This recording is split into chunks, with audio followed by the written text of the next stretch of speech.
All right. False start, but now we actually really are live. Take two. Yeah.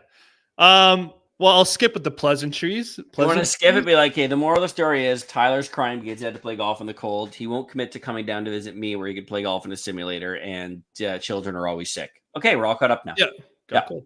All right. All right. So we had a episode of The Acolyte last night, which I guess Tuesday nights are the new schedule for this series. Which is weird. I thought it was a Wednesday thing. Yeah, Wednesday was supposed to be always the new stuff, but right. Hey, I guess we're getting it a day earlier every week, so I'm down. Very interesting episode. I could see this episode causing a lot of anger with people. I could see this episode people loving. But essentially, just the real high level, there is a lot of things potentially woven into this that I don't know if we're going to see the ramifications of or proof in the pudding, so to speak, in 4 episodes down the road. But really at a high level, we got a huge setup episode, but not only sets up our characters, but there's a lot going on with the Force in the universe in general, which could have implications, good or bad, depending on how people feel about them. But I'm literally petrified to have an opinion on this one, because this stems from a conversation you and I had, and we haven't rehearsed this. You know exactly what I'm talking about, where I'm worried that if I state my opinion on this, I'm literally going to get trolled as a result. Well, trolling's good for engagement at the end of the day. So we get in an entire episode, complete backstory with nothing present day. We're 16 years ago. We're on Brandok, I believe it is. Brandok? Yeah, Brandok. Where the sisters grew up. We find out they mentioned the previous episode before their mothers, but now we find out they grew up in a coven of witches. So very not dissimilar to the Night Sisters or even in Tales of the Empire. We got that other coven living on Dathomir with completely different ideals and powers and interpretation of magic and the Force and all that, right? Correct. We get another thing like that on a new planet where these two twins were born, and we get their backstory of essentially the day of the so-called incident that separated them. Correct. Correct. So clearly, there's just so many different areas to start here. I don't know. Yeah, I don't even know where to unpack this. Yeah, so let's just hop. Okay, so the two twins are obviously butting heads. May wants to do everything with Osha. Osha is dreaming of leaving the coven. Wants her own life. Doesn't want to be there anymore, and that's making May upset because May thinks they should be together forever and they should want to be, whatever their role and duty is in this coven. And even their mother says at some point in time, I know you're young, you're dreaming of leaving, but she made to allude everything you want and need is right here. Like you have everything you want. So Osha's not about that life. And neither is wrong from an opinion standpoint. There's no right or wrong answer here. Totally. Yeah. Yeah. And then we find out, so there's some interesting takes on the Jedi in here. So we find out the Jedi are spying on them. And to be honest, the reason why there's probably 4 Jedi there is probably because they know they're practicing, magic, the Force, whatever you want to call it, right? Yeah. And again, I'm going to stop you right here. Yeah. So this episode, and here's where it's going to go off the rails. What it does is it paints the Jedi and the Republic not as the cherry blossom do-gooders that a lot of traditional Star Wars fans would love to believe is the difference between good and evil. They are policing the galaxy in systems that are not loyal to the Republic, and they are enforcing who and who should not be able to wield a power that they do not control who gets. I understand that, down the road, the Empire, like it goes off the rails, but nobody watching this can stand behind a Jedi's decision to decide who should and should not be able to wield this thread, this power, this magic. And they even cite some sort of Republic law, blah, blah, blah. You're not allowed to be practicing. So and they're not under the Republic. So too bad. Fly a kite. Kind of reminds me of even that. Did you watch that old Christian Bale movie, Equilibrium, where they can't feel? Equilibrium. Yeah, it's almost like, hey, you're practicing the Force. Like Jedi are coming to put it. Yep. So it's an interesting take. And to your point, To basically steal your children or tell you not to. yeah, they want to control the power, and they even said they have the right to test children. So the Yeah. book has been Like, how about no? Yeah. Yeah. And if your kid tests positive, it almost feels that they have the right to then take your child against, even if they didn't want to go. Yeah. Which is why we see May fail the test on purpose so Yep. that she doesn't go. But then we see that and again, Soul was amazing. Like, he's been the standout of the show. 100%. The way he talks to Osha and stuff like that and gets her to really come out and tell the truth. Because Osha wanted to be a Jedi. And to your point too, the different interpretations of the Jedi, because Soul's on kind of on the defensive when they're accusing him of stuff, all the sisters, and he's like, we do not steal children, like blah blah blah. But then he's full on talking to her and be like, yeah, if you test positive, you could come with us. You have a power. There's other people like you with us. It's where you belong. Like, you can do this and that. So like, he paints being a Jedi of this prestigious honor. Whereas from the outside looking in, it looks like they're just kidnapping children, to be honest, and keeping the power all for themselves. So yeah, they're not painted in all that great a light. And it kind of reminds me, there's a trailer for I believe it's the Old Republic, an expansion or something like that. There is a trailer where they basically show like Jedi coming and taking children, like ripping them out of their mother's arms, essentially. So like, it's what they've been doing. And like, kids at that young of age, right? Like, maybe with the extra force and awareness, they know what's happening, but still, it seems, the Jedi practices are, pardon me, necessarily. Yeah. And you're right. This is going to cause a little bit of a stink online, because as we witnessed quite some time ago, the concept of the Republic and the Jedi doing anything other than what is on the moral high ground can send some fans into a frenzy. And I like that they are going down this path. I like that they are showing both sides of that coin. Like, those quote unquote witches, in theory, are not going out to hunt anyone. They're not causing trouble. They're not taking sides with people and joining as militia. They're abiding by their culture and what they believe in, and they're trying to continue their own bloodlines. Like, they're not doing anything wrong. Yeah. And the same side of the coin too is, we're not necessarily saying the Jedi are evil or the Jedi are bad. They obviously have some old established customs that may not seem the greatest, but when some of those children get older and grow up and become Jedi Knights and Masters, you see a lot of them questioning the ways and not necessarily, and having some flexibility. And Soul's the prime example of that. He obviously has an attachment to Osha, and he's very protective of her. He has feelings there. So it's not, it's not a black and white thing. There's a lot of gray area in between, which I think they're doing a good job of trying to show. I mean, Disney in general has been trying to show grayness in, the Jedi and the Sith to a certain degree as well. But for sure, it's I kind of like that there's some interpretation there, because it's not just black and white, and I like some thought behind some things. Agreed.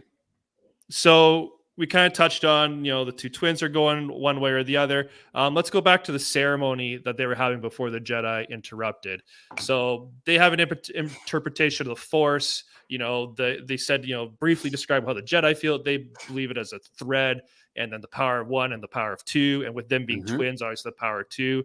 And then they have this ascension ceremony where it seems as if they get all the knowledge and power of the witches brought down onto them. And I don't know if the whole coven has it or just their mother. And I'm thinking it's just the mother, because she was the only one with the marking. Yeah. Right. And then when May gets the marking. And then when May accepts it, she gets it. And I think and this is going to be critical, I think it's going to be very important that Osha did not get it. Correct. That ceremony gets interrupted, for one. That's going to set up something down the road, because we don't know what the power of all means. And then just because we're on the ceremony in general, I saw a little bit of this online. I think it's someone over assuming, but during that ceremony here, I'll see if I can share my screen. Present.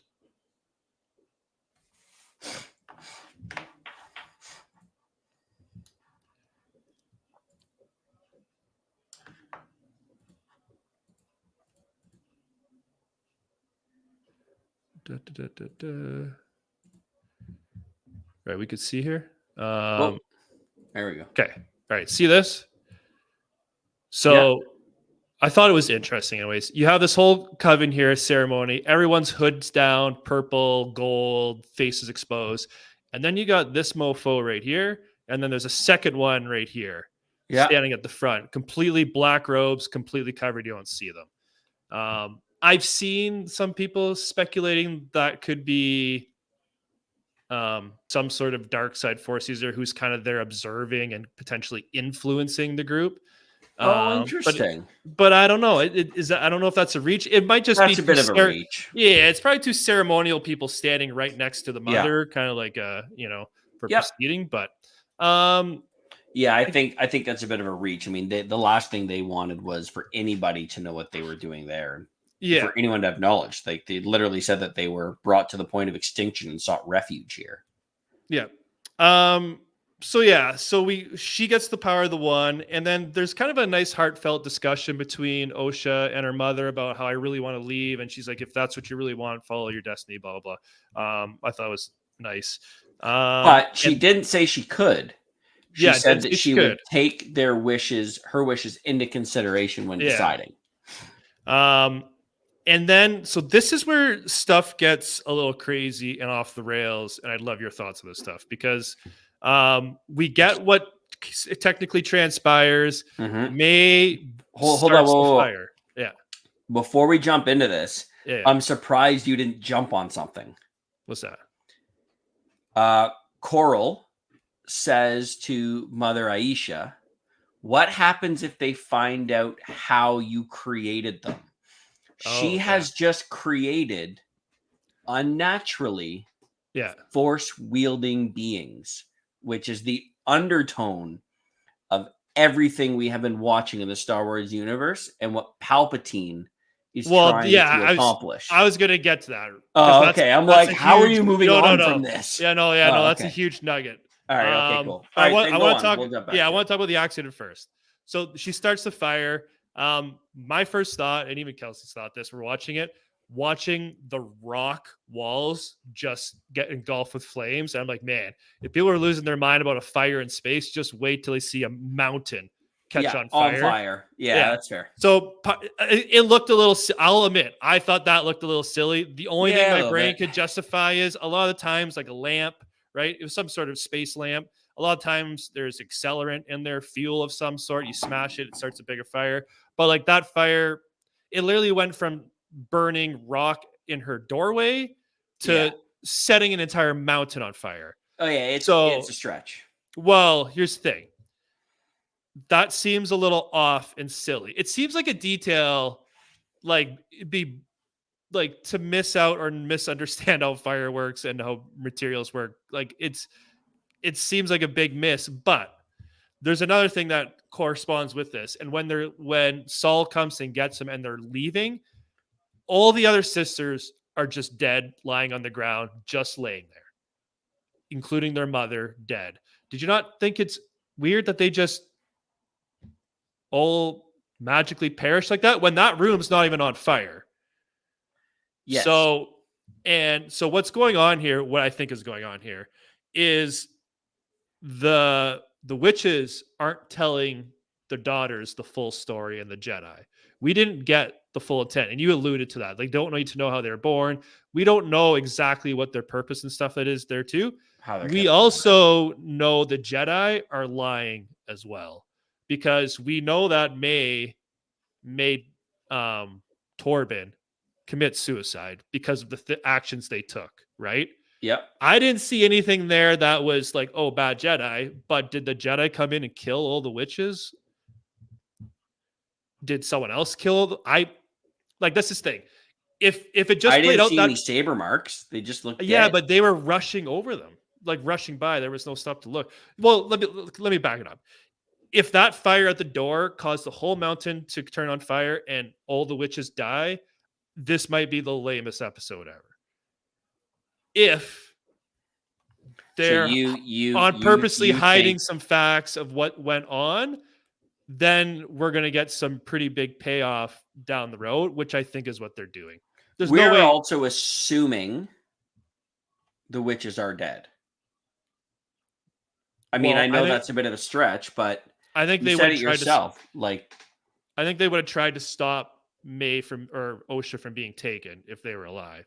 True. And you know what I mean? And like they were all dead. It's not like some died in like the fire or the explosion and there's a couple alive or choking or whatever.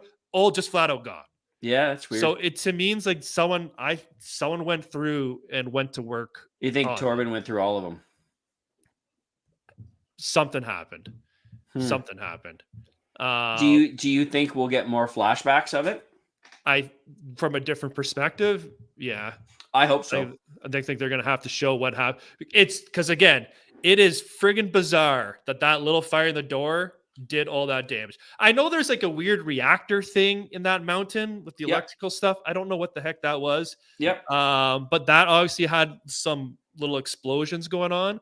Yeah. But still, I don't think that was enough to murder to kill the entire coven. Mm-hmm. So, and taking a child isn't going to make Torben go into 16 years of silence. Exactly. He's doing what he's doing haunted because something they did was not right. And May says it was what you did on Brendok, I believe. Didn't she say like what you? He's and he's like, I've been waiting for you. Yeah. So the Jedi did something they're not very proud of. Yeah. So again, it goes back to your thing. These were Force users. Did they have a mandate to take them out? Were they viewed as a threat to the Jedi? I don't know. That to me is the intriguing thing. And if it depends on how they play it out, will determine how I kind of feel about how all that stuff went down. But we got a flashback, but there's two sides of the coin. They're not telling us. The Jedi did something and the witches were up to something as well. But yeah, so let's flip back to the twins' conception. You know, they have the so-called Anakin birth. No father, no nothing. We're created from dark magic / the Force. It'll be interesting because we know that's potentially how Anakin was created through the will of the Force. We know Plagueis taught Sidious. Sidious isn't alive right now. Plagueis should be alive during this timeline. May now has the knowledge of them all. And now that the mother is dead, she would now actively have all the knowledge. Correct. So if she now knows how she was created, you know, her now becoming an acolyte and training to apprentice under a Sith, like it just, to me, it's just all signs are pointing to Plagueis. I said last week, I really want Plagueis to be the big bad in the background, of course, kind of hovering there, right? Because he's the master. The one zipper face we see, he's just the apprentice. It seems like maybe, you know, when I'm assuming zipper face might get killed by the end of this, and if say May rises to that position and she has the knowledge of the all, will then he learn how to create a being through the Force through them, right? So it's an interesting way, like. I don't know if people hate that. I don't know if it's breaking lore or not. Like this episode was regarded as people were losing their minds beforehand because of leaks that this was going to destroy Star Wars lore and everything like that. And the witches practicing magic we already have that. That's nothing new. And if they have a different interpretation of the Force than what the Jedi are, it doesn't matter. They're a small coven. They're a small coven. 30 witches. Like who cares what they think? Right? The Jedi have existed for generations upon generations practicing the Force. If anything, they're, you know, if your problem is you don't like their take on things, that you could just assume the Jedi know more, you would think. Yeah.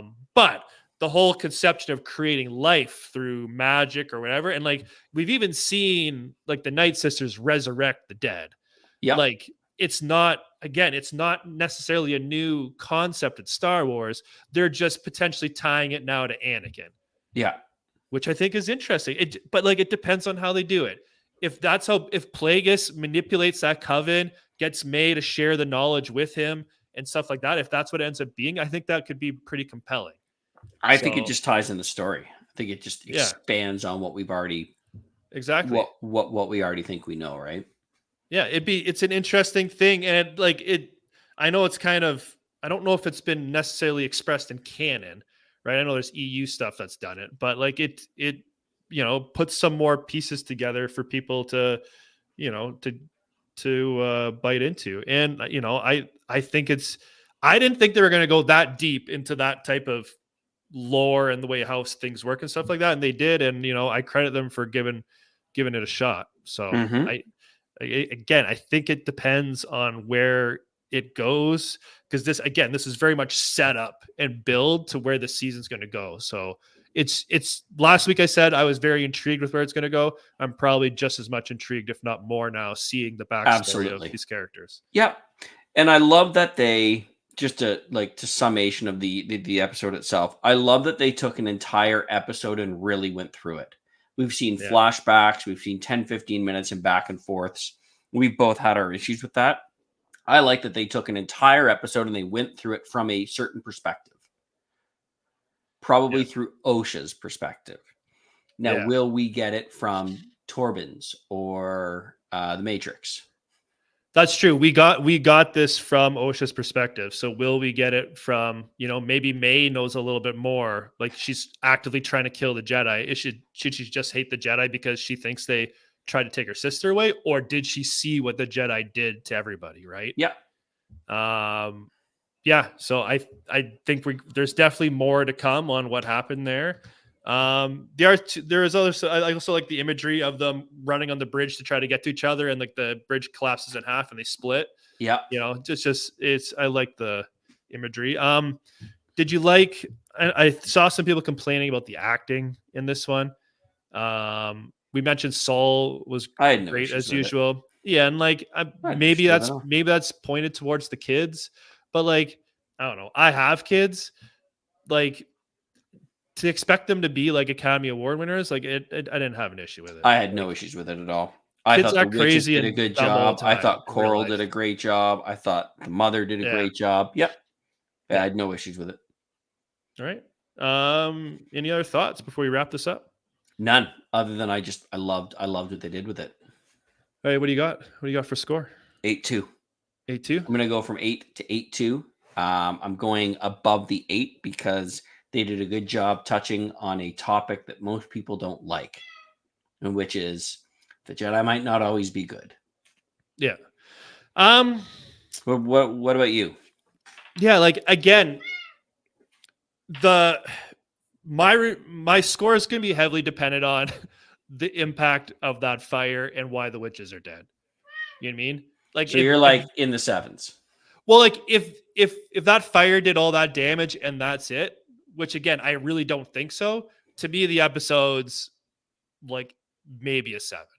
Mm-hmm. If it's just from OSHA's point of view and how she thinks, oh, May started the fire and killed all my family, and that's what I've always thought, and obviously that's not what happens, then yeah, I think I'm probably an 8. Yeah.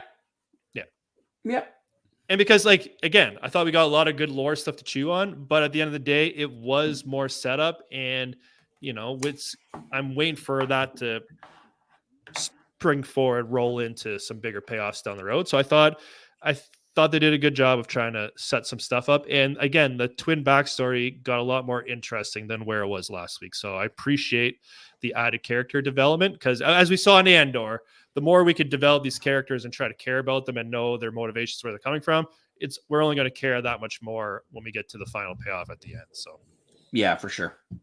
Right. So that will wrap it up for us. Let us know in the comments what you thought of this episode. Did you like it? Did you think it was lore breaking? Did you think it was straight trash?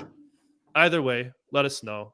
I do my best to always respond to comments. So we will see y'all next Wednesday afternoon. Peace out, everyone. Cheers.